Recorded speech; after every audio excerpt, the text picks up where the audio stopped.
Solo esperamos, Cristiana, que se conecten tus otros compañeros. Hoy siento que andan un poquito más distraídos que otras semanas. No se preocupe, profe. Okay.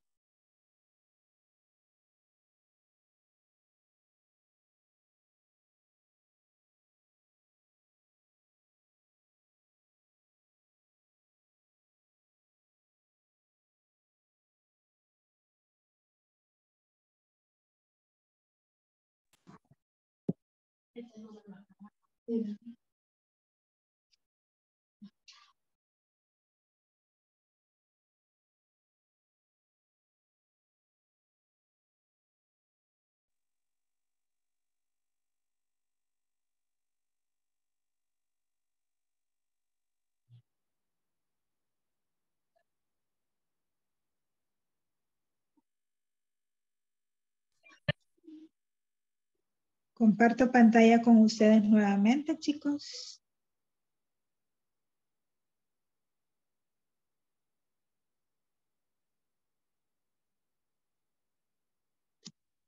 Vamos a ver.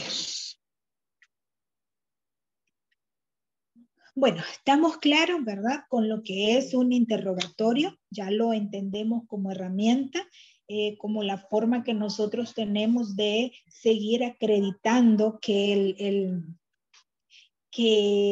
lo que nosotros estamos presentando como teoría fáctica, es decir, como hechos, los estamos sustentando y los estamos probando a través de testigos y a través de peritos, que son personas, al igual con nosotros, que van a sustentar con su narración el testigo y con su análisis profesional, el perito, nuestra teoría del caso.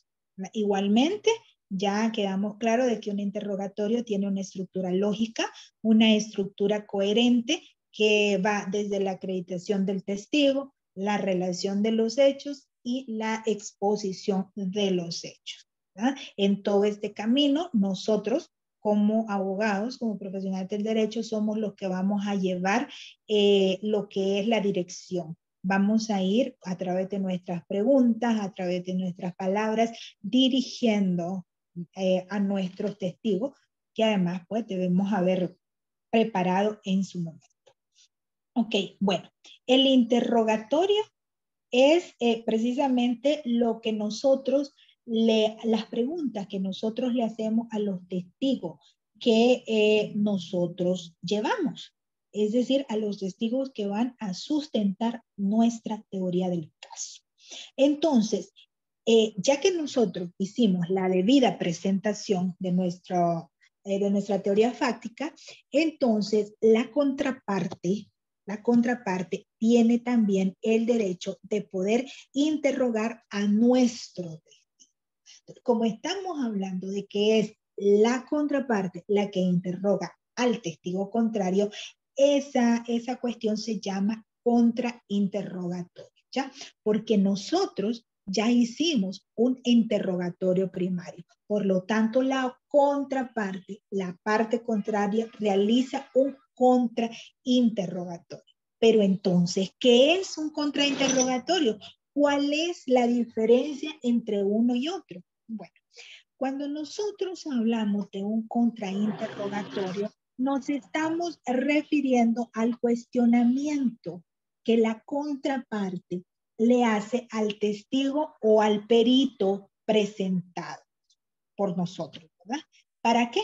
Bueno, primero, para poner a prueba la credibilidad, para poner a prueba el testimonio y, por supuesto, al poner a prueba la credibilidad y el testimonio de los testigos y los peritos de la contraparte, lo que realmente busca es desacreditar la teoría del caso presentada por nosotros. ¿Con qué finalidad? Con la finalidad de poder reforzar su propia teoría del caso. Es decir, la contraparte está buscando exactamente lo mismo que nosotros, y es el hecho de que pues el tribunal, lo que sea, le otorgue a su teoría del caso la asistencia de la verdad. estamos buscando exactamente lo mismo y estamos utilizando las mismas herramientas. El contrainterrogatorio generalmente se realiza con un poco más de hostilidad, ya que, pues, les repito, estamos interrogando a los testigos y a los peritos de la contraparte. Eso ya genera, por lógica, cierta hostilidad, ¿no?, dentro de lo que es el interrogatorio, y generalmente se hace con preguntas cerradas. ¿Para qué? Para no dar precisamente el espacio de que el testigo o el perito pueda amplificar, ¿no?, pueda ampliar lo que son sus respuestas. Entonces, el contrainterrogatorio suele hacerse con preguntas cerradas. ¿Cuál es el objetivo o cuál es la finalidad de realizar un contrainterrogatorio? Restarle credibilidad al testigo presentado por la contraparte. Al restarle credibilidad, pues por lógica también estamos reduciendo la veracidad del testimonio que esta parte está presentando. Y al mismo tiempo, al hacer eso, al restar credibilidad y al reducir veracidad, nosotros lo que estamos logrando es resaltar la información nuestra, resaltar la información de nuestra teoría del caso como cierta. Entonces tiene su finalidad. Como les decía, existen diferentes tipos de interrogatorio en razón precisamente de cuáles son sus objetivos, en razón del momento en el cual se está desarrollando cada uno y en razón del contenido que cada tipo de interrogatorio debe tener. En ese sentido, nosotros estamos hablando de que hay un interrogatorio directo, un contrainterrogatorio, un interrogatorio redirecto, es decir, el hecho de volver a interrogar, y un recontrainterrogatorio.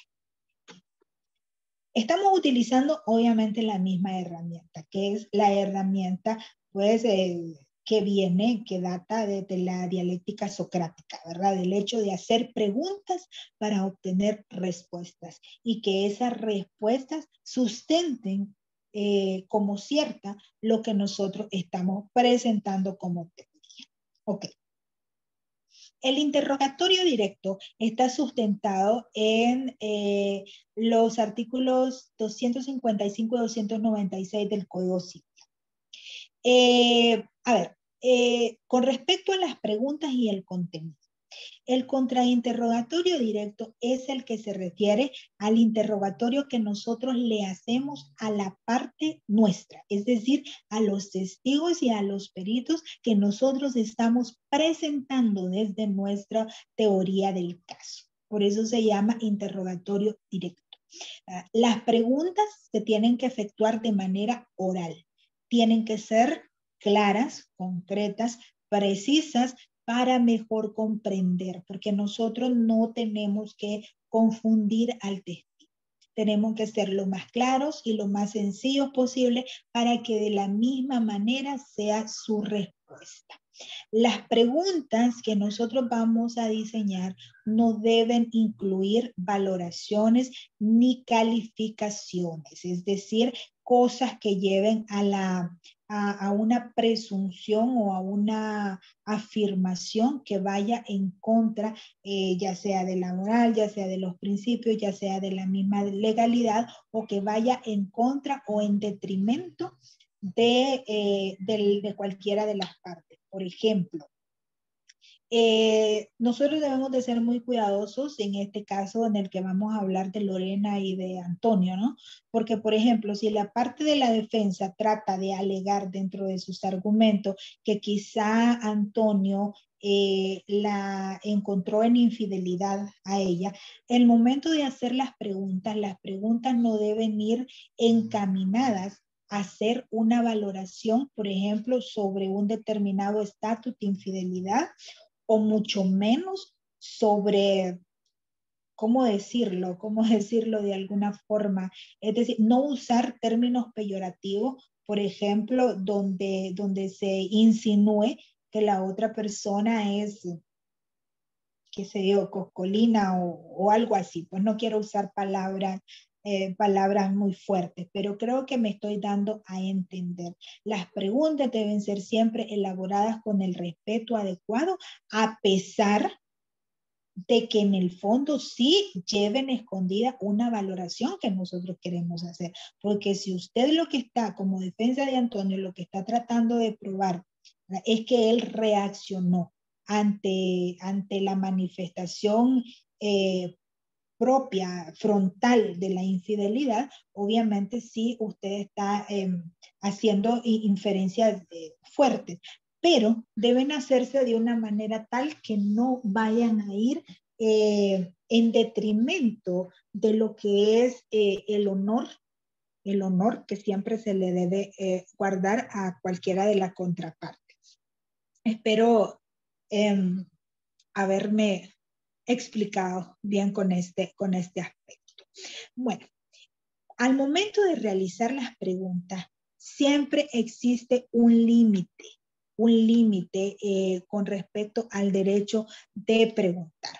Cada parte va a interrogar a sus testigos. En esto consiste precisamente lo que se llama el interrogatorio directo. Cada parte, ¿verdad?, va a interrogar a sus propios testigos y luego la ley le asiste con el derecho de que después tenga la oportunidad de preguntar a los testigos de la contraparte, ¿verdad? Igualmente, las preguntas, sea un interrogatorio directo o sea un contrainterrogatorio, deben tratar siempre de ser claras, precisas, sin valoraciones, etcétera, etcétera.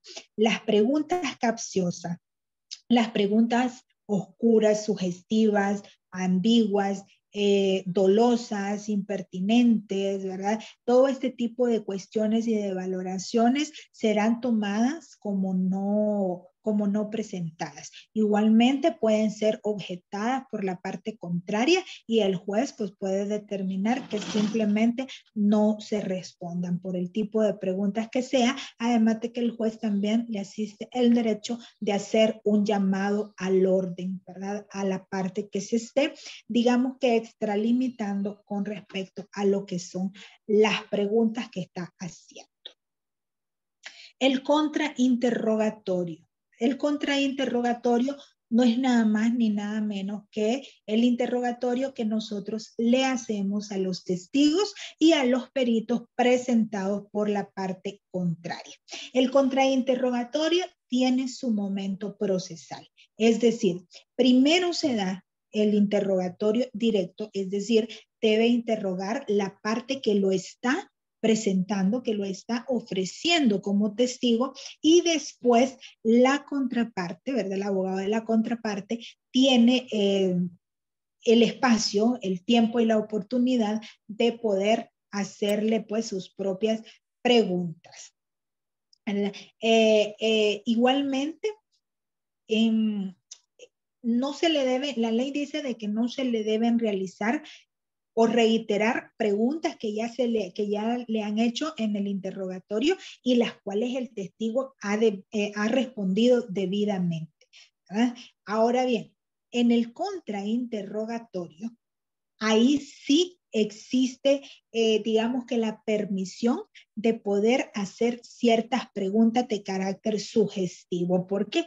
Porque en el contrainterrogatorio lo que nosotros estamos haciendo precisamente es poner en duda ese testimonio, es poner en duda o desmeritar un poco ese peritaje. Entonces, a partir de ahí, sí se permite lo que son las preguntas sugestivas. Sin embargo, siguen siendo válidas las limitaciones que existen, de las que acabamos de hablar, con respecto a la acción de preguntar.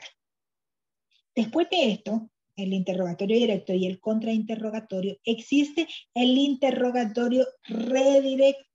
Esto se refiere a que la parte que sometió al testigo a interrogatorio directo puede y tiene el derecho a interrogarlo de nuevo, ¿verdad? Pero eso sí, el interrogatorio redirecto, a ver, vamos mejor a poner un ejemplo. Yo soy la defensa y yo presento a mi testigo, ¿verdad? Que es mi testigo, a lo mejor fue la doméstica que desde temprano escuchó que la joven, que Lorena, empezó a gritarle a Antonio, le tiró un plato de comida, esto y lo otro, y que Antonio no le respondió, etcétera, etcétera. Es mi testigo, la doméstica, la interrogo. El contrainterrogatorio es el abogado de Lorena que empieza a interrogar a esta muchacha cuestionándole, ¿no? Cuestionándole las cuestiones, cuestionándole, perdón, algunas situaciones que se dieron para tratar de desacreditar ese testimonio. De lo que surgió en esas respuestas, puede haber algo nuevo que yo no tomé en cuenta en mi interrogatorio directo y que surgió a raíz del contrainterrogatorio. Si eso sucede, entonces yo tengo derecho a solicitar un interrogatorio redirecto, ¿verdad? Pero la ley a mí me dice de que yo no puedo hacerle las mismas preguntas que ya le hice yo o las mismas preguntas que le hicieron en el contrainterrogatorio, sino que tienen que ser exclusivamente preguntas nuevas que se han derivado de lo contestado en el contrainterrogatorio. ¿Me explico con esto, muchachos? Sí, ¿verdad? Creo que sí. Creo que sí. Luego, pues está el recontrainterrogatorio, que es básicamente lo mismo. Es como que nosotros habláramos de réplica y dúplica, ¿no?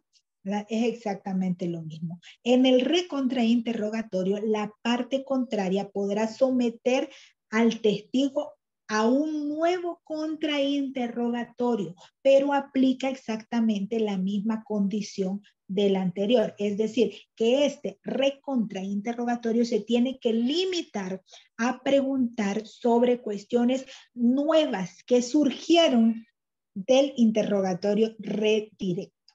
¿Ya?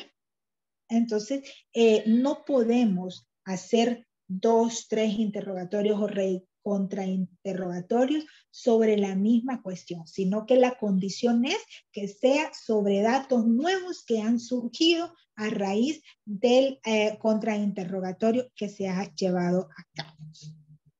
¿Alguna duda con respecto a esto? ¿He logrado explicarme? Sí, profe. Ok, muy bien. Por mí sí, bueno, más que todo pues diría yo de que tiene que ver bastante en la forma como lo hemos visto en los casos penales. Uh-huh. Sí, sí, sí, sí, ¿verdad? Definitivamente. Lo que van, mira, lo importante en estos casos del interrogatorio y el contrainterrogatorio es tener nada más en cuenta que si vamos a pedir un interrogatorio redirecto, no va a ser sobre lo mismo que ya preguntamos o sobre lo mismo que preguntó la contraparte, sino que será exclusivamente de algo nuevo, un dato nuevo que nos parezca a nosotros relevante, como para destacarlo, ¿verdad? Que nos parezca relevante para poder preguntar algo más. Obviamente, si a nosotros nos parece relevante, es por la sencilla razón de que eso nuevo que dijo sustenta más la teoría fáctica nuestra. Entonces, ¿cuáles son las preguntas relevantes al momento de diseñar un interrogatorio? Pues las preguntas clásicas. ¿Quién? ¿Quién lo hizo? ¿Verdad? ¿A quién? ¿A quién se lo hizo? ¿Cuáles fueron las personas que intervinieron? ¿Verdad? En ese caso, ¿quién estuvo presente? ¿Quién no estuvo presente? ¿A quién fue la primera persona que llamó Lorena? ¿Quién la vio golpeada? ¿Quién no la vio golpeada? Etcétera, etcétera. ¿Qué ocurrió?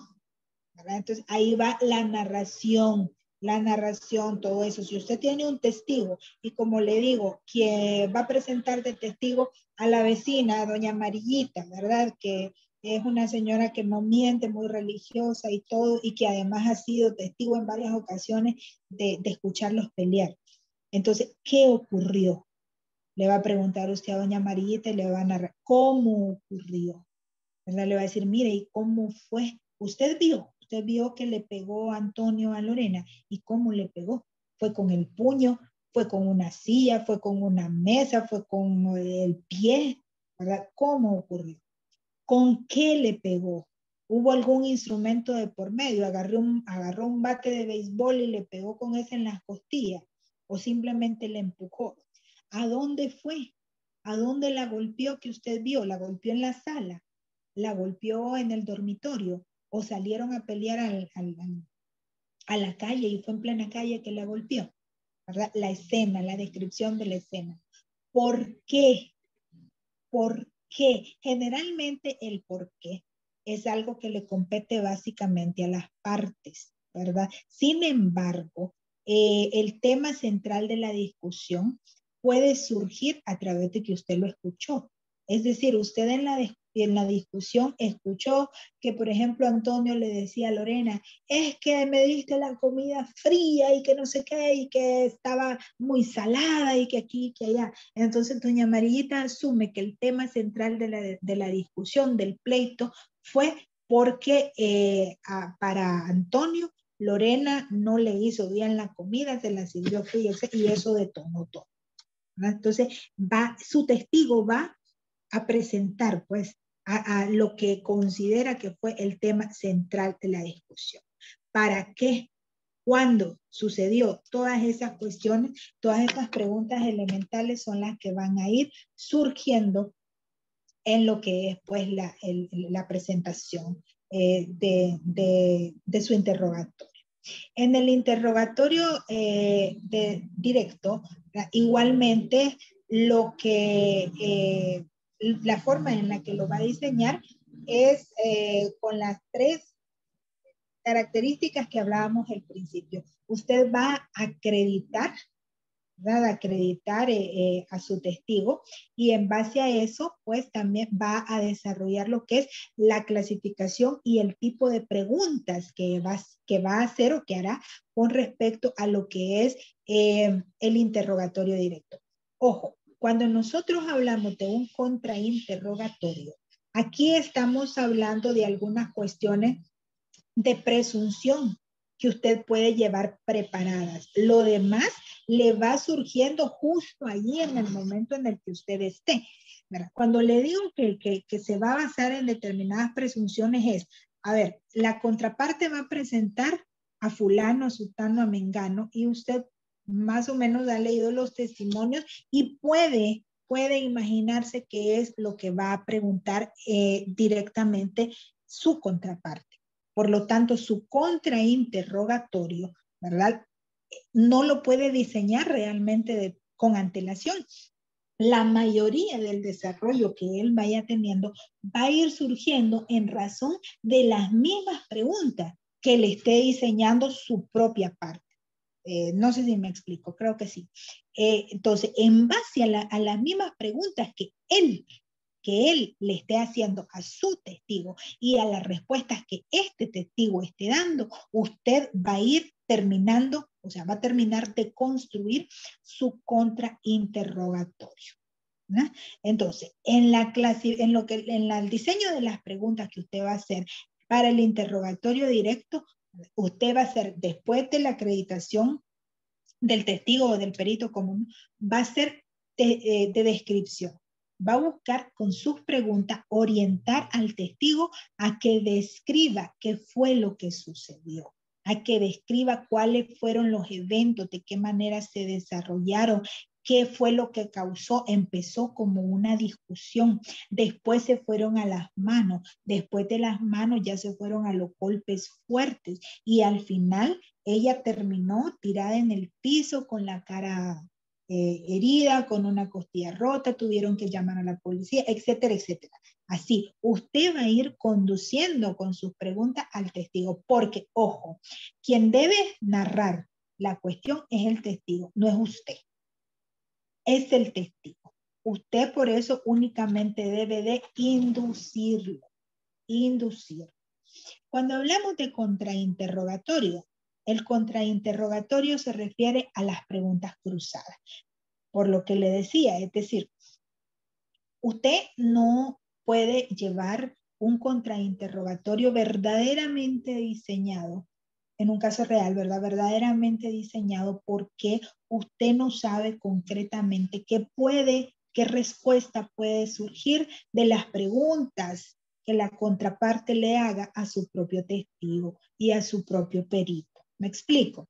Entonces, en razón de las preguntas y de las respuestas que allí vayan surgiendo, usted va a terminar de diseñar su contrainterrogatorio de manera cruzada.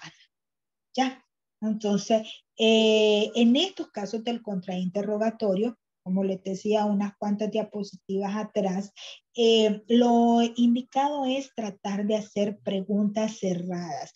En un contrainterrogatorio no conviene hacer preguntas abiertas. No significa que no se pueda, sí se puede, pero no conviene hacer preguntas abiertas porque las preguntas abiertas le dan oportunidad a la persona que usted está interrogando de poder ampliar esas respuestas. Y en esa amplitud de respuestas puede meterse a desvirtuar la propia teoría que nosotros estamos presentando. Entonces, no conviene. Bueno, el desarrollo del contrainterrogatorio, como todo en lo que tiene que ver, pues en lo que nosotros hemos visto, debe llevar una organización lógica. Debemos, desde la creación de la teoría del caso, debemos de aprender a identificar cuáles son los temas claves que queremos destacar en ese contrainterrogatorio. ¿Ah? Y cuáles son los apoyos visuales de ser necesario que nosotros vamos a llevar. Vamos a presentar fotografías de los golpes, vamos a presentar algún video, vamos a presentar alguna grabación de sonido, etcétera, etcétera. Entonces, el contrainterrogatorio debe realizarse pues bajo ciertos principios. El principio de orden cronológico, es decir, que usted debe hacer un ofrecimiento de los testigos conforme al orden en el cual se fueron desarrollando los hechos. Por ejemplo, si usted presenta como testigo a doña Amarillita estuvo ahí en el momento en que sucedió la golpiza. Y si aparte de eso usted presenta a doña Patricia, que doña Patricia fue la amiga donde ella se fue a refugiar después de que ya estaba golpeada, ¿verdad? Entonces, ¿a quién va a presentar primero? Por lógico, va a presentar primero a doña Amarillita, que le va a empezar a contar el cuento de Te la vi una vez. Y después va a presentar a doña Patricia, que es la que ya la vio golpeada, la que la llevó al médico, la que la llevó a medicina legal para que le hicieran sus exámenes, a la policía para poner la denuncia, etcétera, etcétera. Y después de eso viene y presenta a los peritos igualmente en el mismo orden. Es decir, la presentación de los testigos y el desarrollo de las preguntas, el diseño de las preguntas que usted haga, debe llevar ese orden cronológico.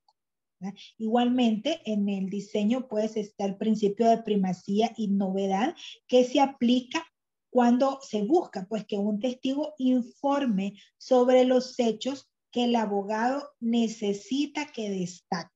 Y esto es importante y por esa razón es que debe existir una preparación previa del testigo. Porque si usted deja al testigo libre que lo cuente, le va a contar todo el caso como que le estuviera narrando una novela y le puede decir hasta el color de calcetines que andaba Antonio, pero eso no nos interesa.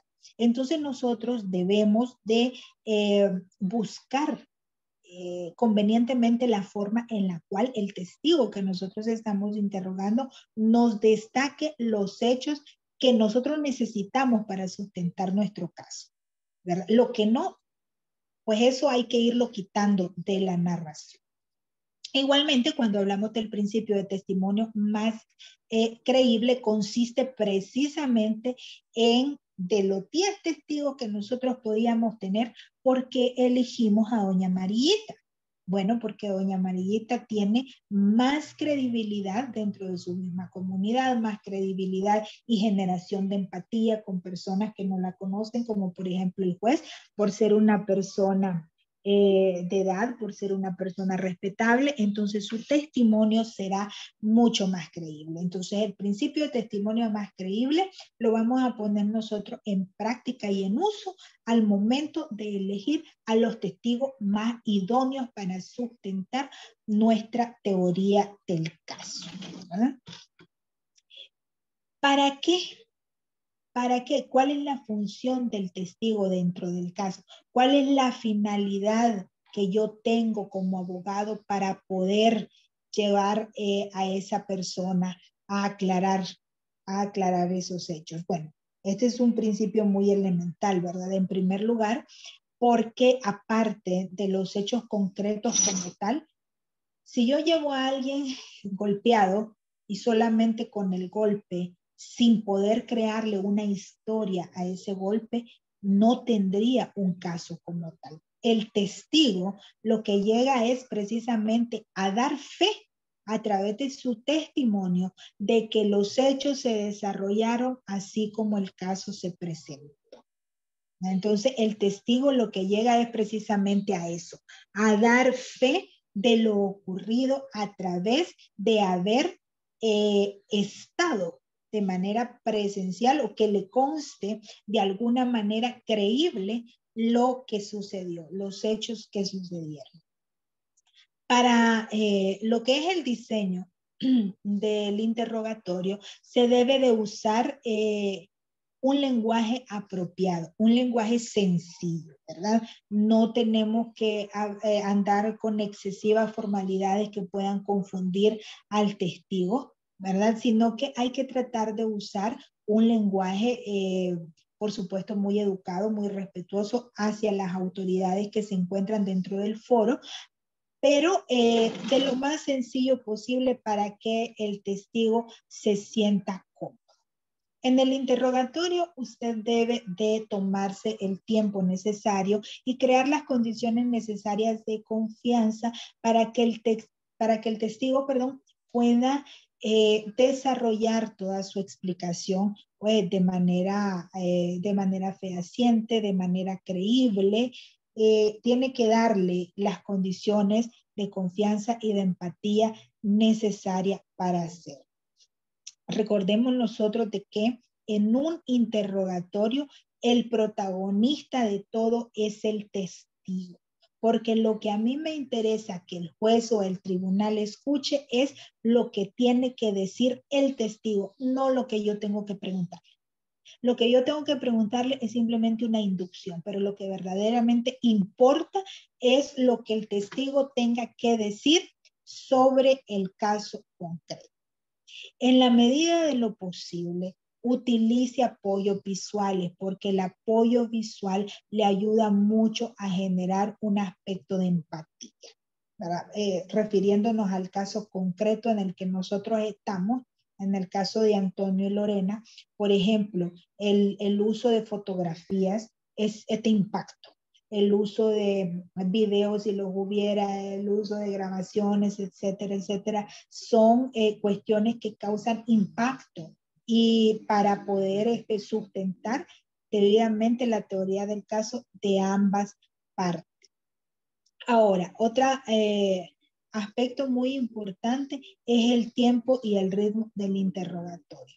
Nosotros tenemos que evitar el hecho de ser como el perrito siguiendo de la cola, ¿verdad? O sea, estar tras lo mismo, lo mismo, lo mismo. De los primeros 15 a 20 minutos son las narraciones que verdaderamente causan impacto en quien los escucha. Después de eso, además, el proceso de atención en el ser humano disminuye. Entonces, por lo tanto, nosotros debemos de evitar hacer interrogatorios excesivos y sobre todo interrogatorios redundantes. Para poder interrogar existen diferentes medios, diferentes formas de formular preguntas. En base, debemos de encontrarla en base a lo que nosotros esperamos, pues, poder obtener del interrogatorio. Cuando nosotros hablamos de preguntas sugestivas, son precisamente las preguntas que están encaminadas a sugerir, ¿verdad? Sugerir lo que nosotros queremos que el testigo diga. Entonces, esto se refiere a dos acepciones importantes. Hacer entrar, ¿verdad? A la persona que nos escucha a una idea específica o ya de plano tratar de dominar la voluntad de la persona para que ésta termine haciendo, realizando o diciendo lo que nosotros queremos, pues queremos que diga, ¿verdad? Entonces, la pregunta sugestiva, por ejemplo, que además la contraparte puede impugnar cuando estamos haciendo un interrogatorio directo, es preguntarle directamente a una persona, ¿usted vio que Antonio le pegó a Lorena? Esa es una pregunta, de hecho es inductiva, o sea, porque usted le está diciendo de una vez el hecho. Una pregunta más correcta sería en el sentido, doña María, ¿podría usted contarnos qué fue lo que vio tal día, a tal hora, en tal lugar? Y entonces ya ella cuenta.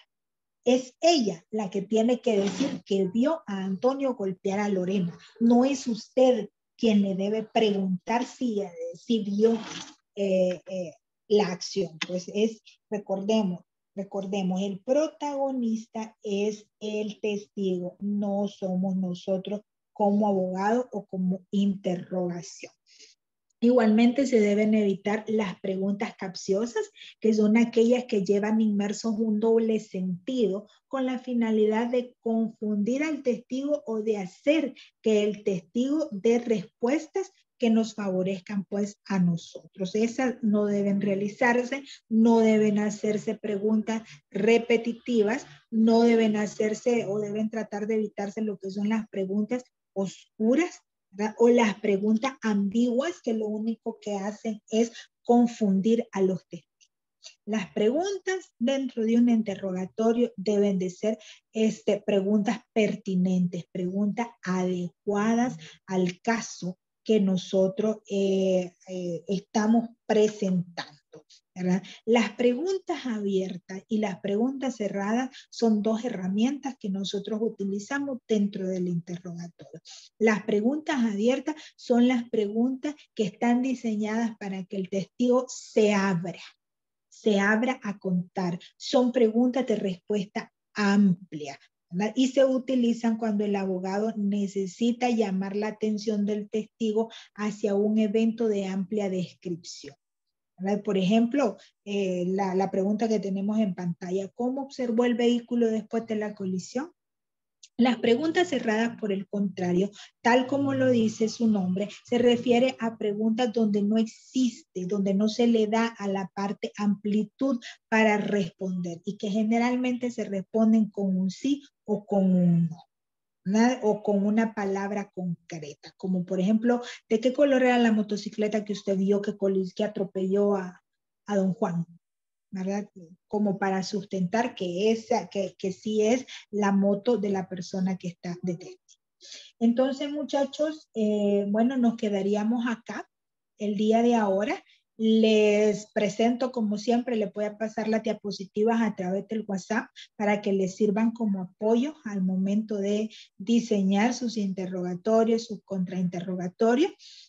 En el transcurso de la semana, pues nos estaremos comunicando para cualquier duda que tengan y pues el próximo sábado nos estamos viendo en el aula A18.